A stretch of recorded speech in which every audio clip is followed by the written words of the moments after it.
Abra sua Bíblia, por gentileza, no Salmo 16 e no verso 11. Salmo 16, versículo 11. Eu vou ler na Nova Almeida atualizada, mas qualquer que for a sua versão, sua tradução, você pode acompanhar comigo.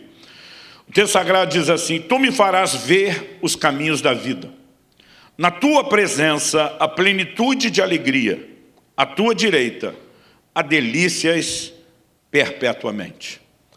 Quando eu olho para essa declaração do salmista, eu percebo já na primeira frase, tu me farás ver os caminhos da vida, que os caminhos da vida, os projetos, os planos, as intenções, os propósitos para os quais Deus nos criou, a nós seres humanos, eles normalmente não são vistos, percebidos, simplesmente pela nossa capacidade humana e natural. Quando a Bíblia diz, tu me farás ver, significa que aqui nós temos o elemento de discernimento espiritual, de percepção que procede da parte do Senhor. O mesmo Deus que estabeleceu e definiu esses caminhos é o Deus que deseja nos mostrar os caminhos por Ele propostos. Depois de declarar que Deus nos fará ver os caminhos da vida, ou Ele diz, me farás ver, Ele afirma, na tua presença, a plenitude de alegria, e à tua direita, outras versões dizem à tua destra, há delícias perpetuamente. Particularmente, eu não creio que a declaração da primeira frase, tu me farás ver os caminhos da vida, esteja desconectada das demais. Na tua presença, a plenitude de alegria, à tua destra, há delícias perpetuamente. Eu acredito que o escritor, pelo Espírito de Deus, está falando de algo que está diretamente relacionado com os caminhos da vida que Deus quer nos mostrar. Ou seja, na presença de Deus não há só alegria. A Bíblia diz que diante do Senhor a tristeza salta de alegria. Mas a Bíblia não diz que na presença dele há apenas alegria. A Bíblia diz que na presença do Senhor há plenitude de alegria. Ou seja, a medida cheia, a medida completa, né, o mais completo, né, e inteiro nível de realização que alguém pode experimentar está disponível em um único lugar, em um único ambiente, que é a presença do Senhor.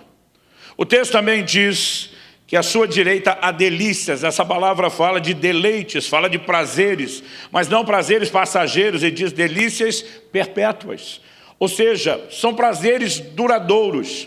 E quando eu olho para essa declaração, é inevitável para mim pensar lá no primeiro casal, criado e estabelecido por Deus no jardim do Éden, Adão e Eva.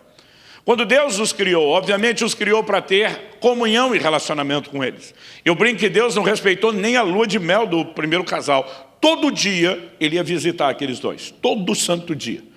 Basicamente, eu entendo Deus está dizendo, vocês podem, né, festar à vontade, mas eu quero ser parte da vida de vocês.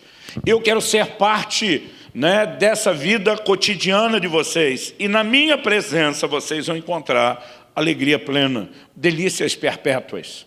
Basicamente, Deus nunca se opôs que o homem tivesse acesso a outras fontes de alegria, obviamente desde que essas não comprometessem o relacionamento com o lugar que é a presença dele, onde há plenitude de alegria. Por exemplo, eu brinco que Deus poderia ter criado uma única fruta, uma única cor, um único cheiro, uma única textura, um único sabor, que tivesse todos os nutrientes que eu e você precisamos para a sobrevivência. Mas em vez disso, ele caprichou na variedade.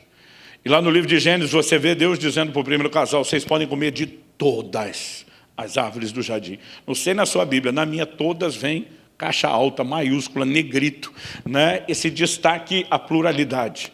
E eu louvo a Deus, porque em vez de fazer uma única fruta, com única cor, cheiro, sabor, textura, ele caprichou na variedade. Nós temos frutas de todas as cores, com todos os tipos de texturas, sabores, cheiros e frutas sazonais.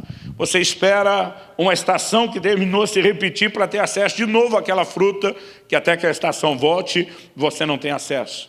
E Deus, ao caprichar nessa diversidade, Ele está dizendo, não proviu o alimento apenas como forma de sustento, mas também como forma de deleite. O próprio fato de que o homem, antes do pecado, está vivendo plena comunhão com Deus, comunhão irrestrita. Ainda assim, a Bíblia diz, Deus olha para o ser humano e diz, não é bom que o homem esteja só. Eu vou lhe fazer uma companheira. E Deus põe em execução uma das ideias mais extraordinárias do seu projeto, que é o casamento. E Deus está dizendo para o homem, eu não me oponho a que você tenha outras formas de alegrias. Embora o tempo todo é evidente que Deus não quisesse que a fonte principal e plena de alegria fosse comprometida.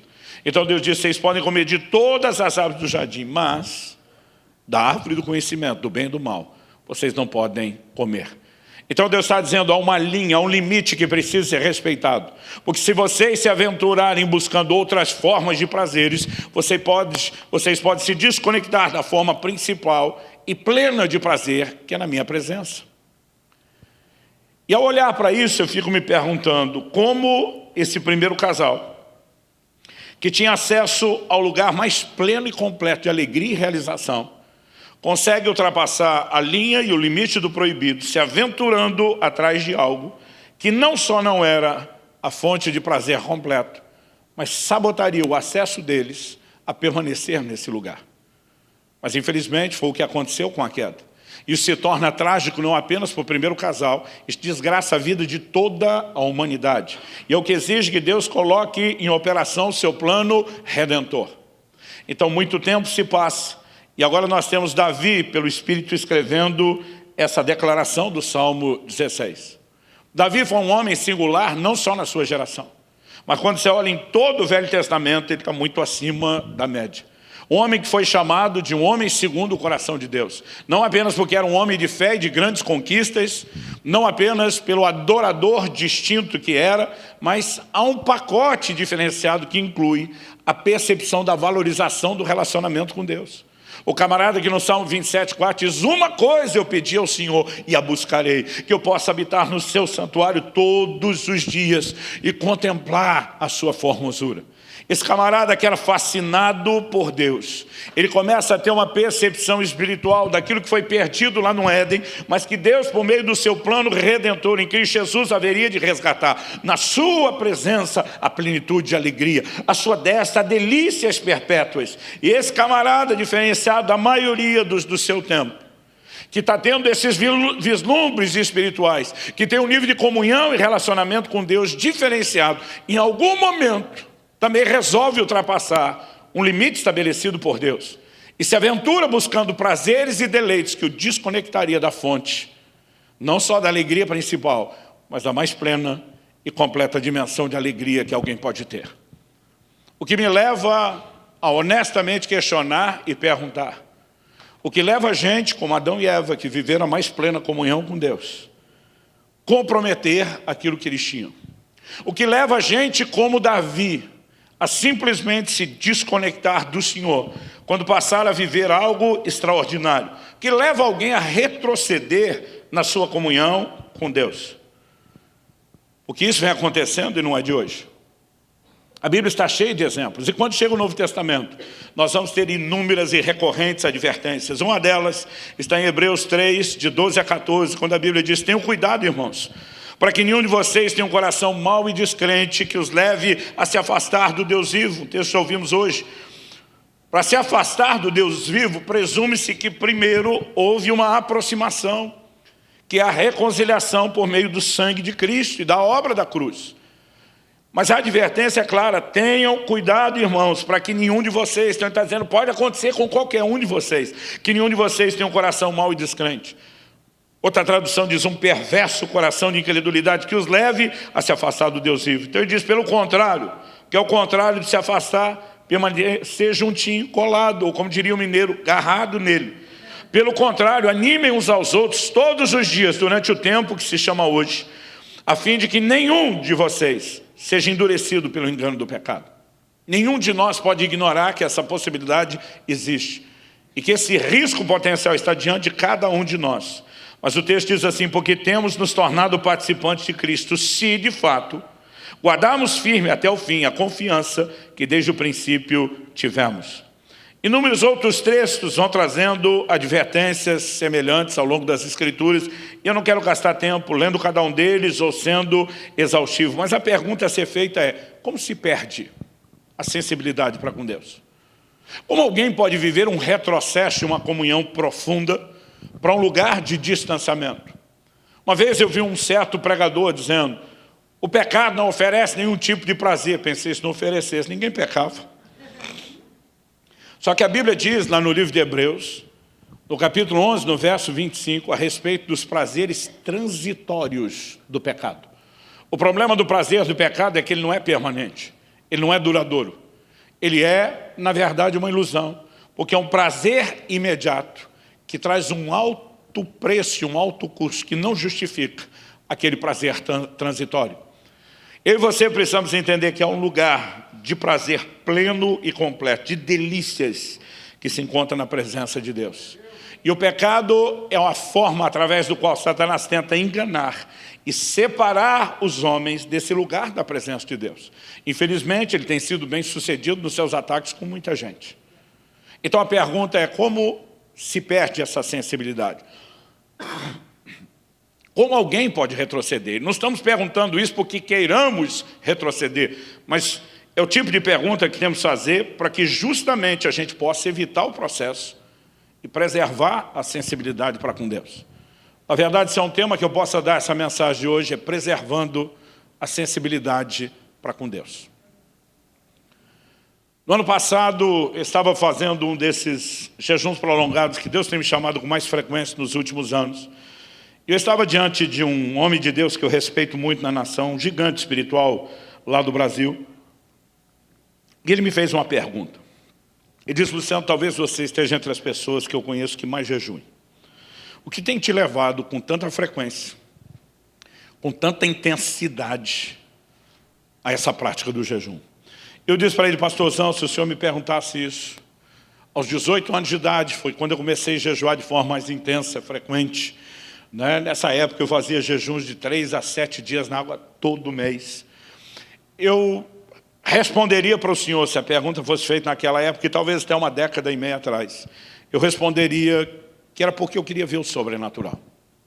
Eu não queria um ministério baseado apenas na força do braço, no poder natural. Eu queria ver a mão de Deus, o mover do Senhor. E foi isso que me fez jejuar. E eu posso te dizer que o jejum teve um papel fundamental para me levar a experimentar o sobrenatural. Mas hoje, essa não é mais a minha resposta. Ele falou: qual a resposta de hoje?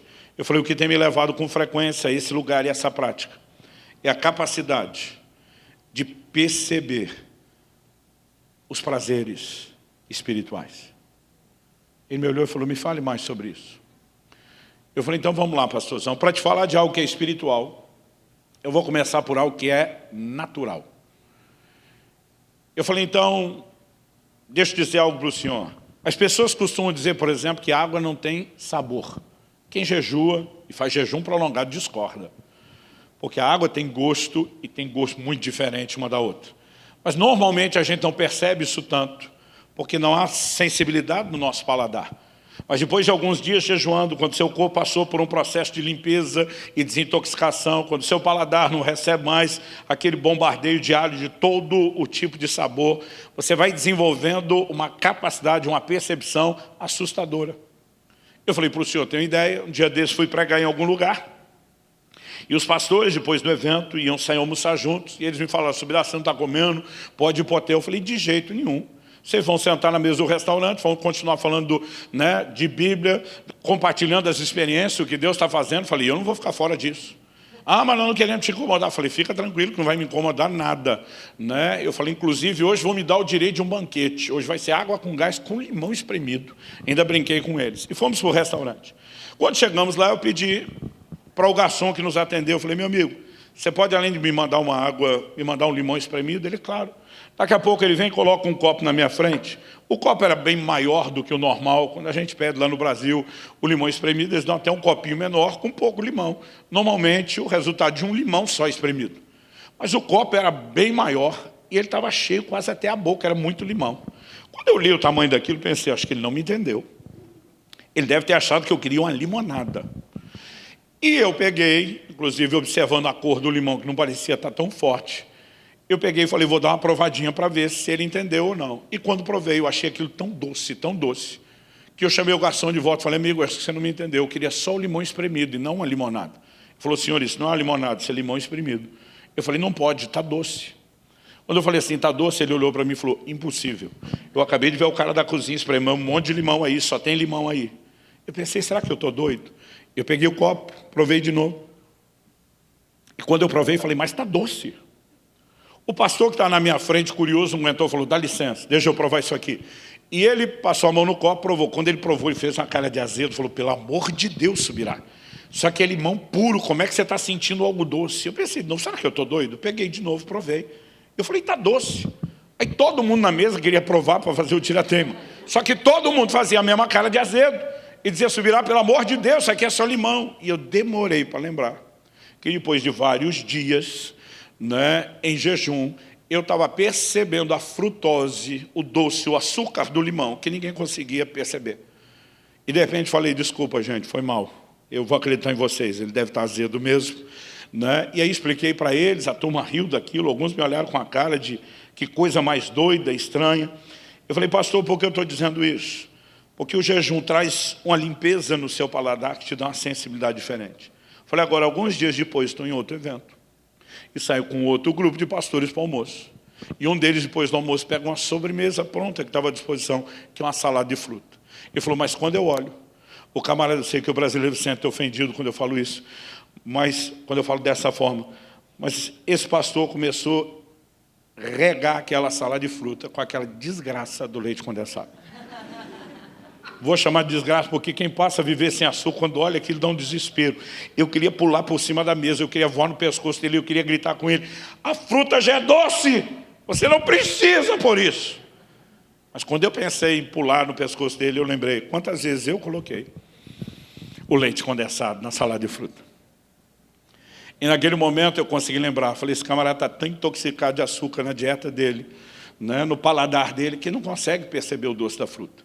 Ele precisa colocar um outro doce artificial e adicional, porque ele não percebe mais aquilo. Para quem estava percebendo doce até do limão, você consegue imaginar o desespero que eu estava? Quando eu termino essa ilustração, o pastor já está balançando a cabeça assim, tipo, entendi. Eu falei, pastor, o jejum tem feito pela minha vida espiritual o que ele faz pelo meu paladar no físico. Ele tem me dado a capacidade de perceber os deleites espirituais de uma forma que eu nunca percebi antes.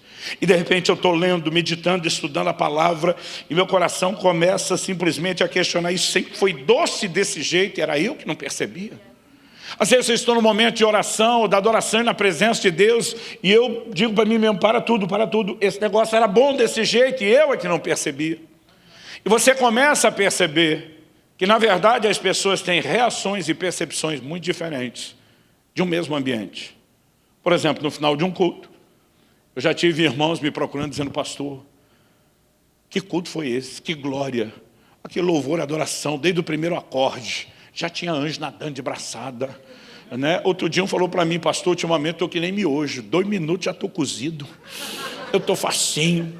Mas às vezes no final do mesmo culto tem um que chega para mim de louvorzinho, sem vergonha esse. E eu fico olhando para os dois, perguntando, os dois estavam na mesma reunião? Porque como é que a mesma coisa pode ser tão boa para um e tão ruim para outro? Porque às vezes não é só o que acontece, é a percepção de cada um que determina o quanto nós vamos aproveitar do que acontece ou não. Quem está entendendo? Amém. A minha palavra hoje não será sobre jejum, mas eu quero introduzir isso como uma ilustração de perceber ou não aquilo que Deus tem, e é por isso que precisamos aprender não só a preservar, mas desenvolver a sensibilidade para com Deus. Mas eu quero, além da ilustração, deixar um gancho aqui, porque lá no final eu vou retomar esse assunto e relacioná-lo a um princípio que independe do jejum, mas eu vou fazer questão de terminar com ele. A primeira coisa que eu comecei a perceber quando comecei a me questionar o que pode estar roubando nossa sensibilidade para com Deus, o que nos impede de entrar nesse lugar, de sentir as doçuras, né, do plano espiritual, de perceber a plenitude de alegria, as delícias perpétuas. E Deus me orientou a reconhecer um princípio, é espiritual, está lá na Escritura, é inquestionável. E eu quero começar em primeiro lugar destacando isso. Quem não valoriza, não busca. Você pode repetir isso comigo? Diga, quem não valoriza, não busca. Então Jesus diz em Mateus 6,21, não acumulem tesouros sobre a terra, onde as traças e a ferrugem corroem, onde ladrões escavam e roubam, mas ajuntem tesouros no céu, onde as traças e a ferrugem não corroem, e onde ladrões não escavam nem roubam, porque onde estiver o seu tesouro, aí estará também o seu coração. Jesus, ele é muito enfático quando diz, onde estiver o seu tesouro, aquilo que você dá valor, seu coração segue, seu coração vai atrás.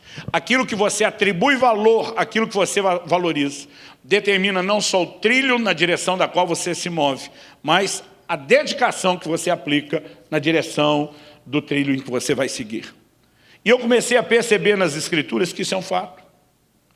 Em Colossenses, no capítulo 3, de 1 a 3, a Escritura nos traz uma advertência, clara. Ele diz, portanto, se vocês foram ressuscitados juntamente com Cristo, busquem as coisas lá do alto, onde Cristo vive, assentado à direita de Deus. Pensem nas coisas lá do alto e não nas que são aqui da terra. Porque vocês morreram e a vida de vocês está oculta juntamente com Cristo em Deus. Peraí, se buscar a Deus de todo o nosso coração fosse a coisa mais natural, espontânea possível depois da conversão, não haveria necessidade da Bíblia dizer, pare de focar naquilo que é mundano, porque você morreu para isso. Foca naquilo que é celestial, pensa nisso, busca isso. Se há orientações que nos levam a uma percepção do que tem e não tem valor, é porque aonde atribuímos valor é que aplicaremos a nossa dedicação. E Deus quer que a gente entenda e compreenda essa verdade. Aliás, olhando para a Escritura, eu tenho percebido que quando falamos a respeito de valorização, de reconhecimento, nós precisamos entender que se há uma moeda no reino de Deus, ela pode ser classificada, uma moeda de troca, de aquisição, ela pode ser classificada com uma perspectiva do interesse. No ano passado, quando comecei a falar mais sobre jejum, uma das palavras que Deus me deu é uma pergunta, fome de quê? Eu lembro que depois comecei a falar disso, um amigo me falou, cara, você já percebeu que no reino de Deus a moeda de troca é fome? Eu falei, como assim?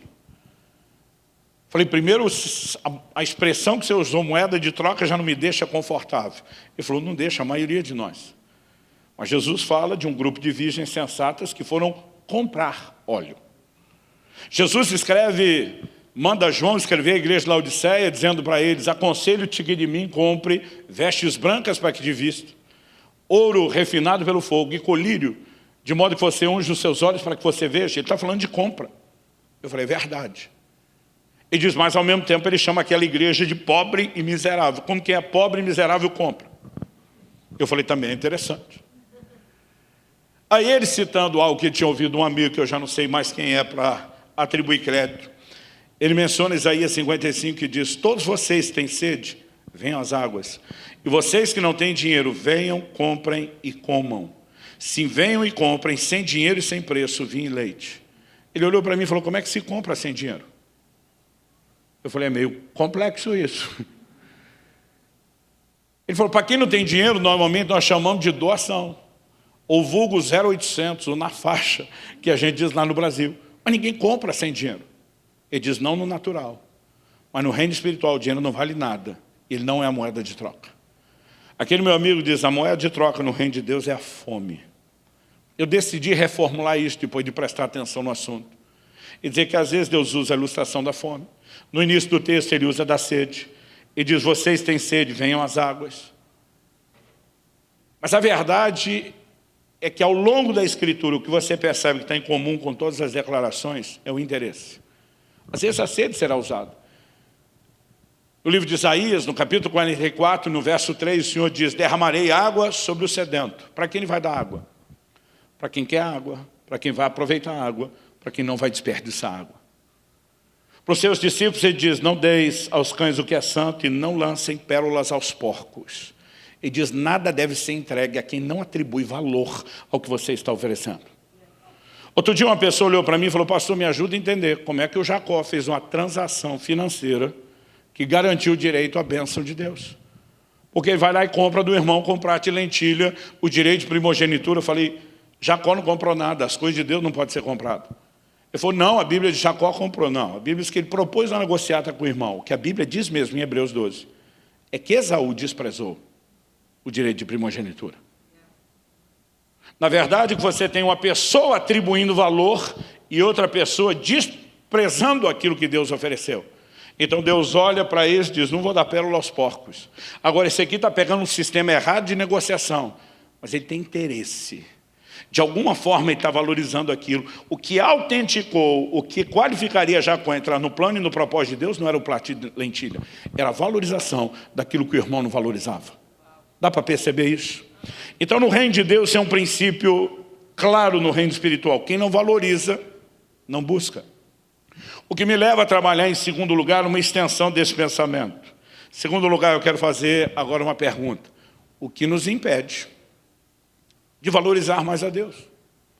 Porque se o que me fará buscar a Deus é valorizá-lo, e a não valorização atrapalha a minha busca, então a pergunta prática é, o que me impede de valorizar mais a Deus?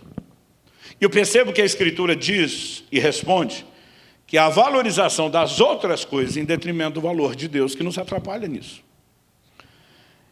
Então, em Mateus, no capítulo 6, no verso 24, continuando o que Jesus disse, nós lemos antes, de onde está o teu tesouro, estará o seu coração. Jesus diz, ninguém pode servir a dois senhores, porque ou irá odiar a um e amar o outro, ou irá se dedicar a um e desprezar o outro. Vocês não podem servir a Deus e as riquezas. Ele disse, se você se dedicar para um lado, vai faltar para o outro. Se você amar um, vai odiar ou desprezar o outro. Não dá para ter foco nas duas direções. E aí você começa a observar nas Escrituras que não diz respeito somente ao dinheiro em si, mas há um pacote de coisas relacionadas às coisas que se tornam concorrentes da valorização de Deus. Em Lucas 8,14, na parábola do semeador, Jesus diz, a parte caiu entre espinhos. Eu chamo os espinhos de concorrência. Porque a Bíblia diz que os espinhos cresceram e sufocaram a semente da palavra. O que é que tem o poder de sufocar ou abortar a ação da palavra de Deus na nossa vida? A Bíblia diz, a parte que caiu entre espinhos. Esses são os que ouviram e no decorrer dos dias foram sufocados com as preocupações, as riquezas e os prazeres dessa vida. E os seus frutos não chegam a amadurecer. Eu não quero falar tanto da preocupação aqui e nem tanto das riquezas, áreas com as quais temos que tomar cuidado. Mas eu quero chamar a sua atenção que entre a definição de espinhos, Jesus fala dos prazeres dessa vida. E aqui nós temos algo delicado. Digo delicado porque Deus nunca se opôs a que tivéssemos contato com outras formas de prazeres. Então não é necessariamente algo proibido, mas delicado, porque o mesmo Deus que provê isso o tempo todo, ele diz, toma cuidado. Por exemplo, em Deuteronômio 8 e 10, falando daquela geração que saiu do Egito, rumo à terra prometida, que era um lugar de abundância, Deus diz, vocês comerão, se fartarão, louvarão o nome do Senhor seu Deus. Mas no verso seguinte, o 11, ele diz, mas tenham cuidado, porque depois de terem comido, depois de terem se fartado, vocês não se esqueçam do Senhor seu Deus. Ele está dizendo, eu não me oponho que vocês tenham isso, até quero dar esse outro brinde, esse outro bônus para vocês, mas tome cuidado, porque uma empolgação com esses deleites, ainda que não sejam proibidos, pode tirar de vocês a valorização do mais alto e elevado nível de deleite que vocês poderiam experimentar. Isso tem sido algo que tem chamado muito a minha atenção ultimamente.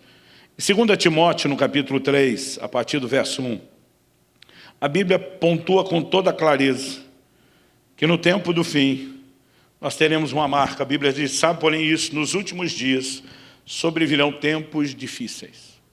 Qual a definição de tempos difíceis? Durante muito tempo eu achava que era circunstancial. Mas não é. Enquanto antigamente as pessoas morriam por causa de qualquer gripe, hoje nós temos acesso não só a conhecimento, mas a desenvolvimento tecnológico que nos permite viver uma qualidade de vida extraordinária comparada a deles. Quando você pensa em termos de conforto, nem se fale, o que também impacta a nossa qualidade de vida. Quando eu penso que Wesley, alguns séculos atrás, tinha que viajar em cima do lombo de um animal, de um cavalo, para pregar o evangelho. Aliás, às vezes ele dormia em cima do cavalo e caía dele. Eu fico pensando, estamos falando de poucos séculos atrás. Hoje eu prego às vezes no sábado à noite, no norte ou no nordeste do Brasil. Domingo de manhã eu já estou na nossa igreja em Curitiba para os cultos. Diferença, eu não caio do banco do avião como Wesley caiu do cavalo. Eu viajo no ar-condicionado, com conforto. Imagino se Paulo me visse hoje viajando de avião pregar o evangelho. Ele ia falar para Deus, é injusto. Amanhã cedo, estou indo para Newark, New Jersey. 2h40 de voo direto.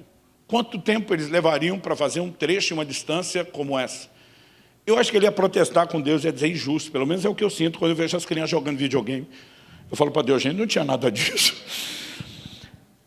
Quando a Bíblia define tempos difíceis, não é nada circunstancial. Tem a ver com o comportamento do homem. Olha o verso 2. Pois os homens serão egoístas, avarentos, jactanciosos, arrogantes, blasfemadores, desobedientes aos pais, ingratos, irreverentes, desafeiçoados, implacáveis, caluniadores, sem domínios de si, cruéis, inimigos do bem, traidores, atrevidos, infatuados, mais amigos dos prazeres do que amigos de Deus, tendo forma de piedade, negando-lhe, entretanto, o poder. Foge também desses. Quando a gente lê uma lista de adjetivos como essa, primeira conclusão que podemos chegar é que está falando de ímpios. Mas eu quero te dizer, a lista não está falando de ímpios. Porque no verso 4 a Bíblia fala de gente que se tornou mais amigos dos prazeres do que amigos de Deus. A perspectiva bíblica do ímpio é que ele é inimigo de Deus. Romanos 5 diz que Deus nos amou quando ainda éramos seus inimigos. Agora, está falando de alguém que começou a ficar mais amigo dos prazeres do que amigo de Deus. Para ele ficar mais amigo de outra coisa do que de Deus, primeiro ele tem que ter desenvolvido amizade com Deus. Isso significa, forçosa e necessariamente, um processo de conversão inicial. Tiago 4 diz que a amizade do mundo vai virar inimizade contra Deus. Mas antes de virar inimizade, essa pessoa, ela aproximou, ela desenvolveu, ela construiu algo. O texto diz, tendo aparência de piedade. Não está falando de gente que não está nem aí com as coisas de Deus, mas negando o poder, que é a essência do relacionamento com Deus. Eu lembro no início do meu ministério, uma época eu era exageradamente honesto e me orgulhava disso. E às vezes eu cometia honesticídio. Em nome da honestidade, às vezes você comete uma espécie de suicídio, às vezes de homicídio. Mas tudo tinha que ser honesto. Eu lembro de um irmão da igreja que um dia veio reclamar comigo. E ele chega realmente aborrecido, dizendo, eu tento ser seu amigo e não consigo. Fulano que não faz nada, você dá moral, atenção para ele, e você me bloqueia. E a hora que ele bateu, do jeito que bateu, levou. Eu falei, criatura, já te ocorreu que o fulano é legal e que tu é um mala? Ele, como é que é? Falei, mala, sem alça. Falei, tu é chato pra caramba.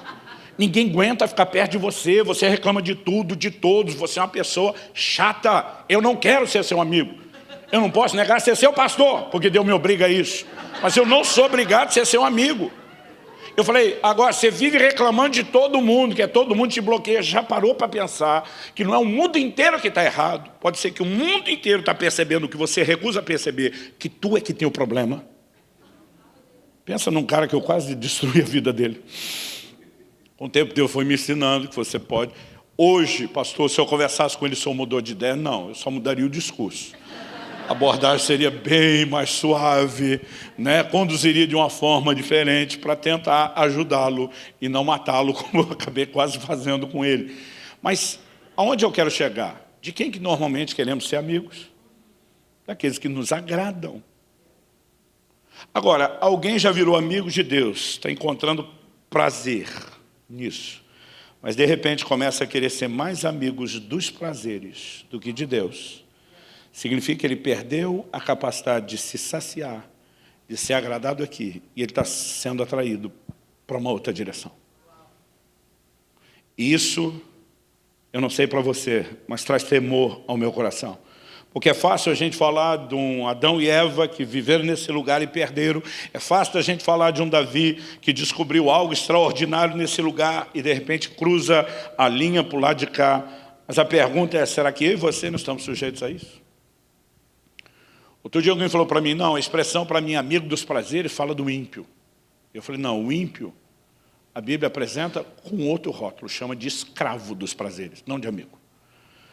Tito 3,3 diz assim, pois nós também no passado éramos insensatos, desobedientes, desgarrados, escravos de todo tipo de paixões e prazeres. Quando a Bíblia fala de escravidão, está falando de um outro nível de envolvimento. Essa pessoa que está querendo ficar mais amigo disso do que de Deus, ela ainda está num ponto de transição. Ela já foi liberta daquela escravidão, mas ela está sendo atraída numa direção que não vai ajudá-lo. Nós precisamos entender que prazeres, mesmo os lícitos, eles podem, se não relacionarmos com eles de forma correta, eles podem se tornar correntes, fontes de distração da verdadeira fonte de prazer que encontramos no Senhor. Tiago, capítulo 4, verso 1, diz: de onde procedem as guerras e brigas que há entre vocês? De onde, senão dos prazeres que estão em conflito dentro de vocês? Outro dia alguém falou, prazer não traz conflito. Falei, a consumação dele não, mas o anseio por ele traz. Traz conflito de você para com Deus, de você para com os outros, de você para consigo mesmo. E nós somos parte de uma sociedade, de uma cultura e de uma época onde o próprio evangelho está se tornando cada vez mais egocêntrico, antropocêntrico, cada vez menos cristocêntrico. Parece que o evangelho é apenas a forma através da qual eu e você temos direito a viver todos os tipos de prazeres possíveis e Deus é obrigado a alimentar esse monstro. E de alguma forma nós temos perdido a percepção e confundido um pouco as coisas.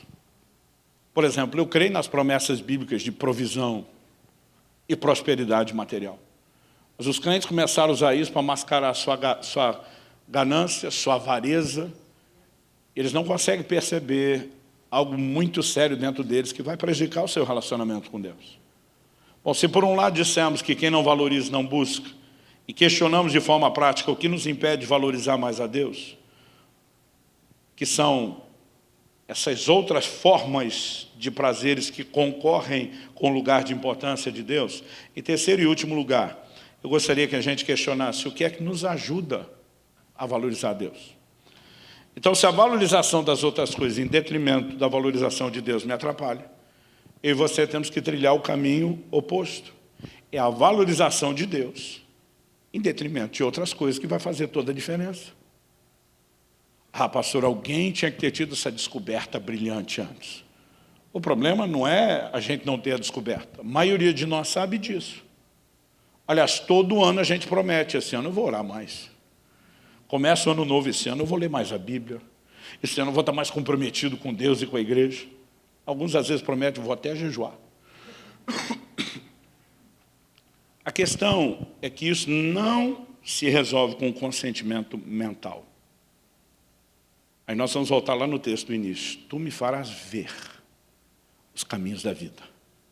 Essa valorização, ela só acontece por revelação, por discernimento, por percepção espiritual.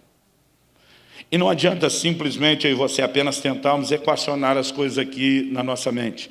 Em Filipenses 3, nos versículos 7 e 8, Paulo diz, mas o que para mim era lucro, isso considerei perda por causa de Cristo. Na verdade, considero tudo como perda, por causa da sublimidade do conhecimento de Cristo Jesus, meu Senhor. Por causa dele, perdi todas as coisas e as considero como lixo para ganhar a Cristo. Ele vai usar expressões aqui como ganho, perda, como lucro, como prejuízo, que são palavras normalmente usadas para apontar o quê? Valores monetários, materiais, financeiros, mas é óbvio que não são desses valores que Paulo está falando. Ele usa a linguagem para nos levar ao entendimento. Ele emprega elas no sentido alegórico, mas ele está falando de uma outra dimensão de valorização. E diz o que para mim antes era lucro, tinha valor, tinha importância. E diz, perdeu completamente a importância. Por que perdeu? Por que desvalorizou? E diz, porque eu descobri o valor tão superior de uma coisa que está tão acima daquela que eu achava que era importante. Ele não está dizendo que essas coisas são ruins. Antigamente eu achava que a expressão que para mim era lucro, agora entendo que é perda, que Paulo estivesse falando de pecado. Ah, o que antes eu valorizava, as bebedeiras, as festas, as baladas, os vícios, né? Toda forma de prazeres ilícitos. Não, agora eu descobri que isso conduz à morte, é perda, não vale nada. Não, Paulo não está falando de pecado.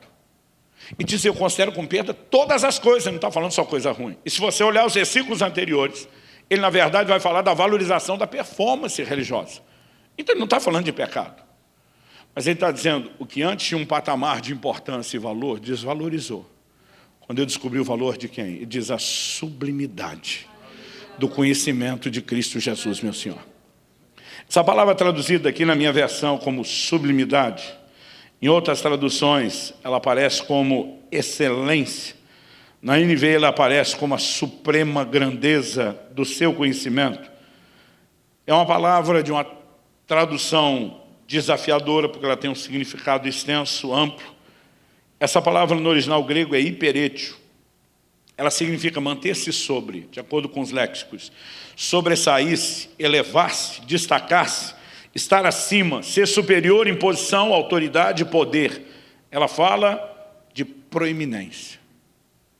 Particularmente, eu creio que Paulo não está só dizendo que o conhecimento de Cristo é que sobressai. Particularmente, eu creio que ele está falando por causa do conhecimento daquele que é proeminente, daquele que sobressai, daquele que se eleva. Ele está dizendo que ele entrou num lugar de revelação e de percepção da importância e do valor de Cristo de tal forma que diz, diante disso, todo o resto perdeu o seu valor. Sabe, não é apenas entrar num lugar que você diz, eu vou me dedicar. Eu creio que Deus espera de mim e de você mais do que dedicação. A dedicação não deveria ser um fim em si mesmo, ela deveria ser a consequência do entendimento do valor que ele tem. Em dezembro de 2007, dia 31 de dezembro de 2007, eu lembro que acordamos um pouco mais tarde, já naquele clima de fim de ano. O almoço, consequentemente, também saiu mais tarde. Eu e minha esposa sentamos, comemos sem pressa. Meus filhos ainda eram pequenos, já tinham levantado da mesa para brincar. E eu continuo conversando com a minha esposa. E eu lembro do momento onde eu empurro o prato do almoço já vazio para o lado. Olho para a minha esposa e digo, nos próximos 21 dias, eu não como absolutamente nada, eu vou beber só água. E as próximas 3 semanas, eu estou entrando em jejum. Falei para minha esposa, 2008 será na minha vida o ano da busca. Ela regalou o olho meio preocupado. Eu nunca tinha jejuado mais de 2 semanas até então. E ela, querendo se acalmar, ela disse, Deus está te pedindo. Quase como quem disse, Deus estiver te pedindo, vai ficar tudo bem. Eu falei, não, Ele não está pedindo não, vou fazer porque eu quero. Ela disse, como é que é? Eu falei, amor, 2008 eu vou fazer para Deus o que eu nunca fiz na minha vida. Eu vou buscar Deus como eu nunca busquei. Eu vou orar como eu nunca orei, eu vou jejuar como eu nunca jejuei, eu quero ler a Bíblia como eu nunca fiz. Para você ter ideia, em 2008, eu cheguei a ler a Bíblia inteira de capa a capa 2 vezes em 1 mês. Paulo lembra de uma delas, foi em 9 dias. Quase fiquei maluco, mas fiz. Eu estava decidido a buscar Deus como eu nunca tinha feito, e entrei rasgando já no início do ano.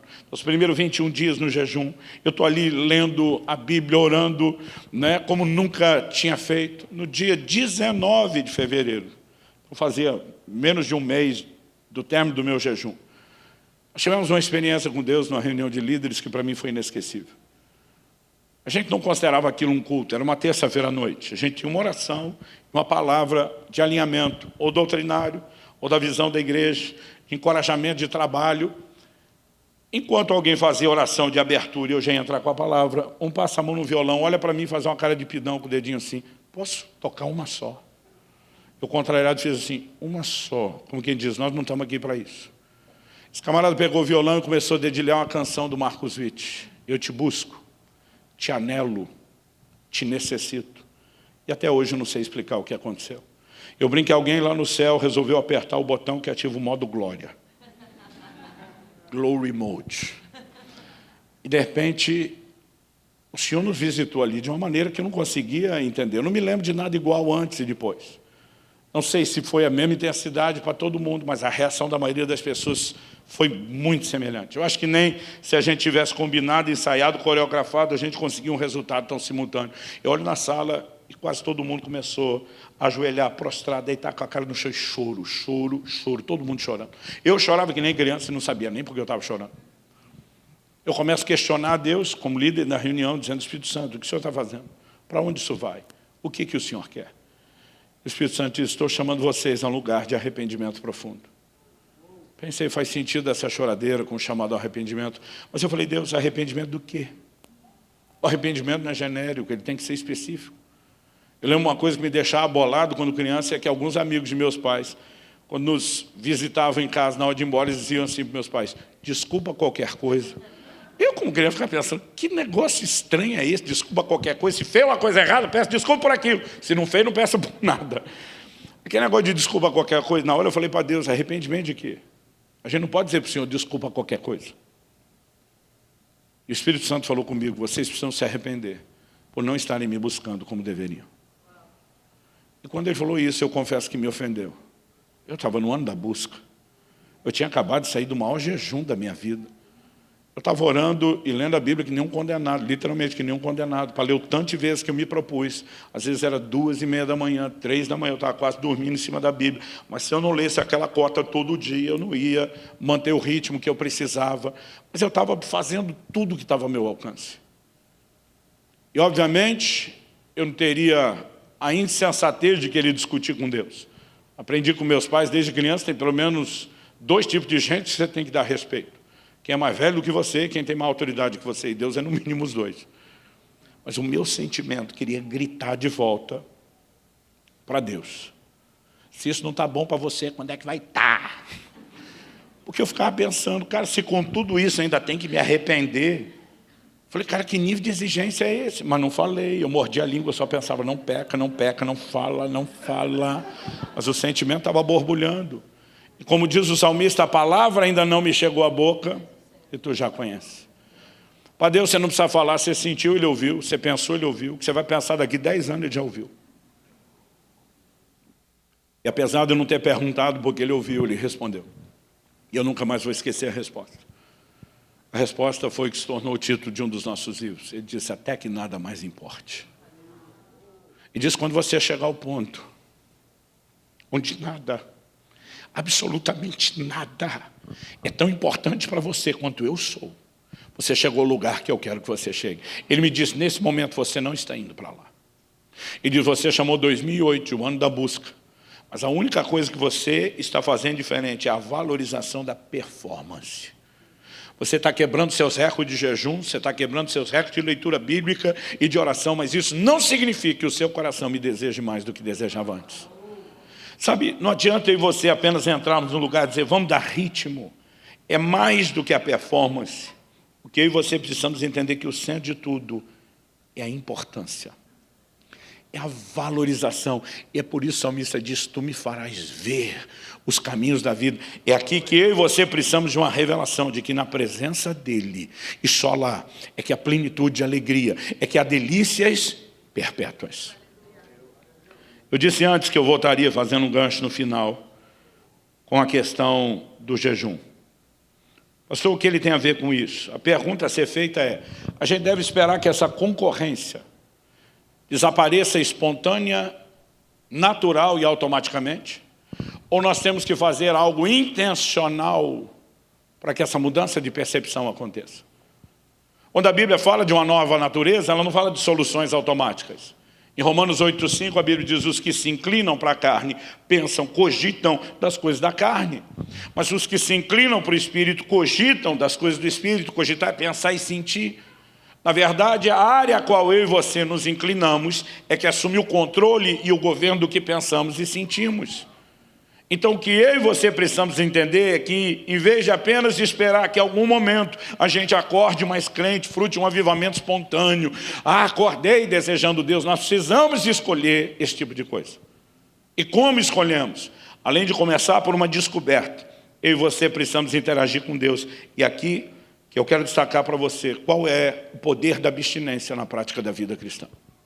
O jejum tem se tornado uma arte perdida, mas Deus vai resgatar essa cultura no meio do povo de Deus, eu não tenho um pingo de dúvida. Jesus diz, quando o noivo for tirado, ele falava de si, falando dos seus discípulos, eles vão jejuar. Ele esperava que nós jejuássemos. Em Mateus 6,16, ele diz, quando jejuardes. Ele nunca diz se jejuardes.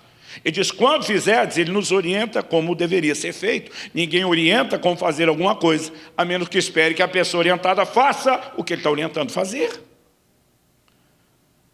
Quando eu olho para o jejum na Bíblia, eu percebo que o jejum tem um propósito primário, mas ele pode ter diversos propósitos secundários que diferem entre si, embora todos estejam convergindo no primeiro.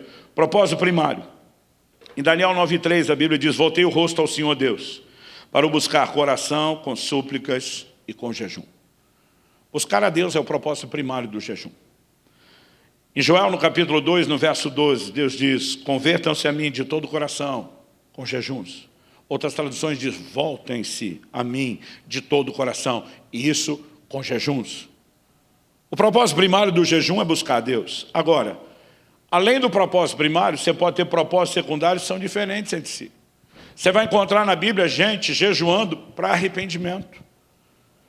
Mas você vai encontrar na Bíblia gente jejuando para consagração. Pastor, qual a diferença de um e de outro? Primeiro vamos começar pela similaridade. Tanto o arrependimento quanto a consagração é parte da luta contra o pecado. Mas o arrependimento é alguém que está lutando contra o pecado que já foi cometido. para que ele viva a restauração do que já o derrubou. A consagração é alguém lutando para não viver a condição do outro. Ele não quer nem pecar. Ele quer vencer esse negócio antes dele vencer você. Mas os dois estão lutando contra o pecado e estão buscando Deus para isso, mas o propósito secundário é diferente. Segundo Crônicas 20, nos versos 3 e 4, a Bíblia fala de Josafá convocando a nação de Judá para um jejum coletivo. Qual era o propósito? Era um momento de aflição e eles precisavam da intervenção de Deus. Esdras, o grande sacerdote reformador, Esdras 8, 21 a 23, convoca o povo a jejuar para buscar o quê? Proteção. No Salmo 35, 5, você vê Davi jejuando em momentos de enfermidade. Em Daniel 9, 3, Daniel 10, 2 e 3, você vê Daniel acrescentando ao momento de intercessão os jejuns. Então você vai achar muitos propósitos secundários. Alguns deles envolvem situações emergenciais. Eu tenho dito a pessoas que situações extremas requerem medidas extremas. Mas a Bíblia não diz para jejuar só em momentos de situações emergenciais. O jejum deveria estar relacionado com esses momentos, sem sombra de dúvida, mas não apenas com esses momentos. Quando você chega no Novo Testamento, você vai perceber um enfoque no jejum, que ele normalmente não transita nesses diferentes propósitos secundários. Ele pula direto no primário. No secundário, quem está orando no momento de aflição, está buscando a Deus, para o livramento da aflição, mas está. Quem está orando por proteção, está buscando a Deus, por algo secundário, mas está cumprindo o primeiro. Agora, algumas vezes você vai ver gente que migrou direto lá no primário. Lucas capítulo 2, verso 37, fala de Ana, uma profetisa, que adorava noite e dia, com jejuns e oração. Ela não está com problema. Ela não está no meio de nenhuma situação emergencial. Ela não está desesperada com nada. Ela simplesmente está faminta por Deus. Dá para entender a diferença? Atos capítulo 13, verso 2, falando da liderança da igreja em Antioquia, enquanto eles estavam adorando o Senhor e jejuando. Ninguém está com nenhum problema. A igreja não vive perseguição. Está num bom momento. O que os dois textos têm em comum, além de ambos serem parte do Novo Testamento e de o foco ser a adoração. Isso deveria chamar a minha e a sua atenção. Aqui você vai ver um ambiente profético diferenciado na vida de Ana e na vida da liderança da igreja de Antioquia. Então, logo a Bíblia fala deles buscando ao Senhor dessa forma, você vai ler assim, disse o Espírito Santo.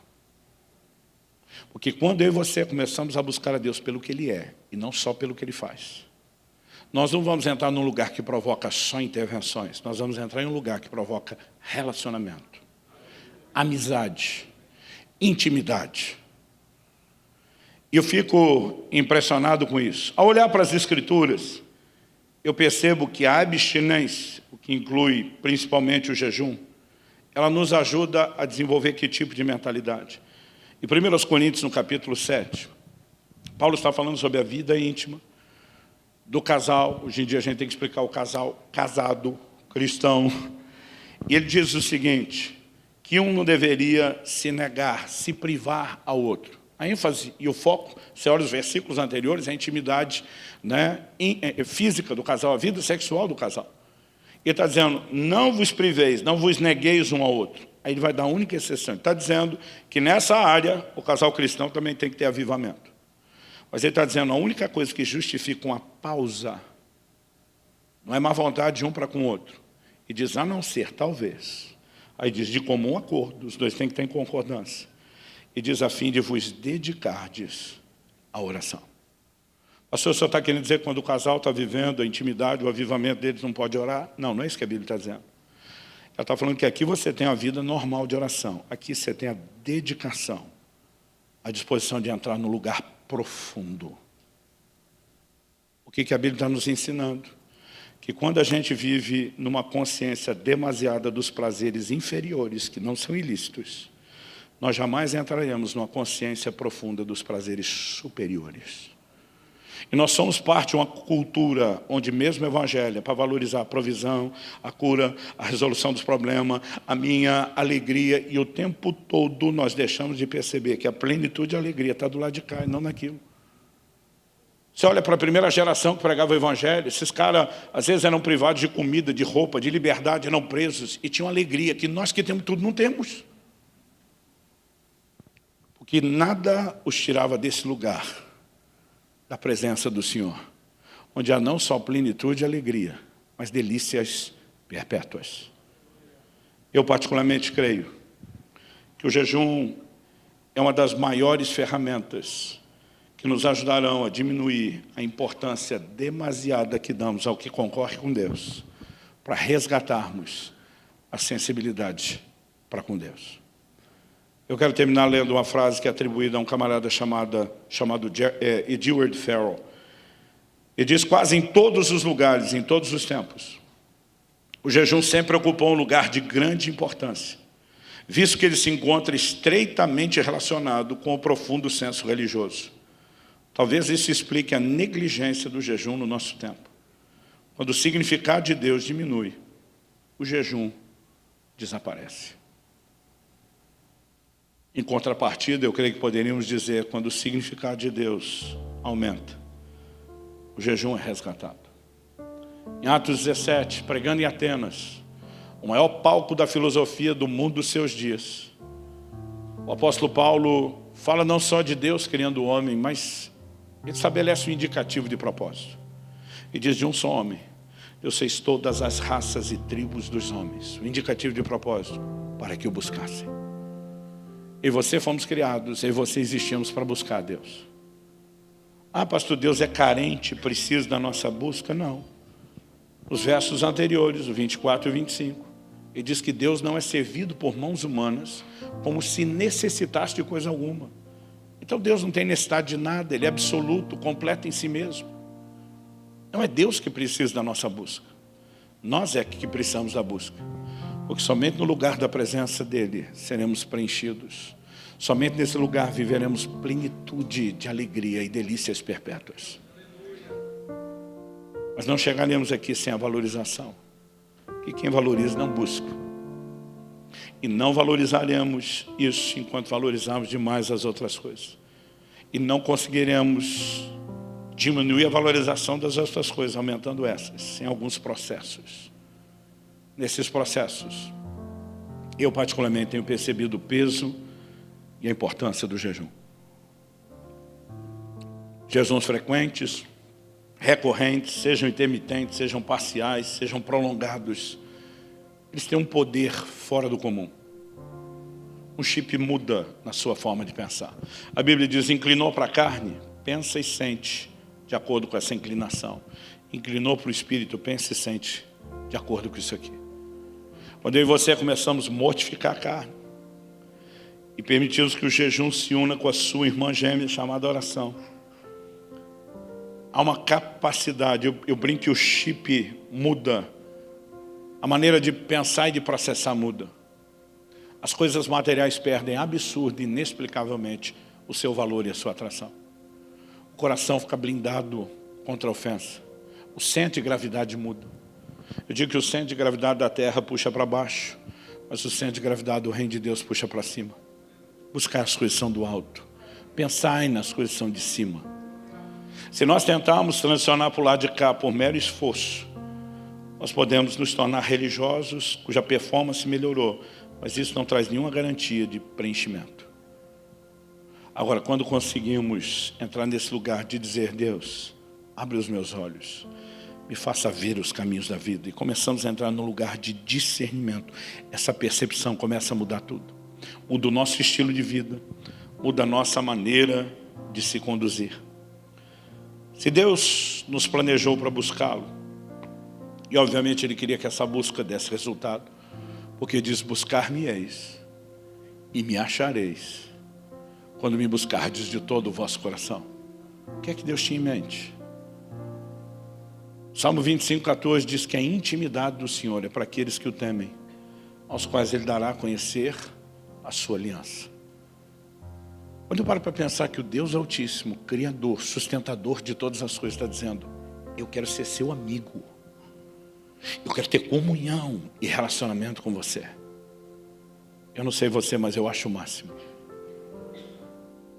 E aí, voltando à conversa que eu mencionei no início daquela história com aquele pastor. Eu falei, eu comecei a descobrir, depois de uma frequência e uma intensidade, uma recorrência no jejum,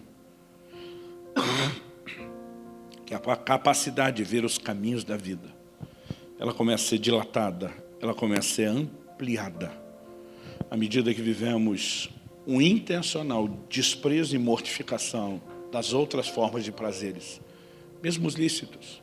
A gente tem direito de comer. Não estamos falando apenas de deixar de lado o que é pecaminoso. Estamos falando de, às vezes, dar uma pausa em determinadas alegrias, dizendo isso aqui é bom, não é ruim. Mas se me rouba a consciência de algo que é ainda melhor, eu prefiro dar uma pausa do lado de lá, para entrar no lugar de percepção maior do que está do lado de cá. Quem está entendendo? Não tem nada a ver com a ideia de que alguns de nós cultivamos, de pagar um preço, de fazer por merecer, até porque isso contrariaria a graça e a fé. Mas, por outro lado, é parte de um mecanismo de compreensão, de uma didática que Deus usa. Em Deuteronômio 8, a Bíblia diz: o Senhor te humilhou, o Senhor te fez passar fome e te deu a conhecer o maná que seus pais não conheciam, a fim de que vocês pudessem compreender que nem só de pão viverá o homem, mas de toda a palavra que sai da boca de Deus. Deus está falando com Israel: ei, humilhação, fome, a parte de um processo didático para compreender a importância de coisas espirituais que, enquanto vocês valorizam demais só as naturais, vocês não entram na compreensão.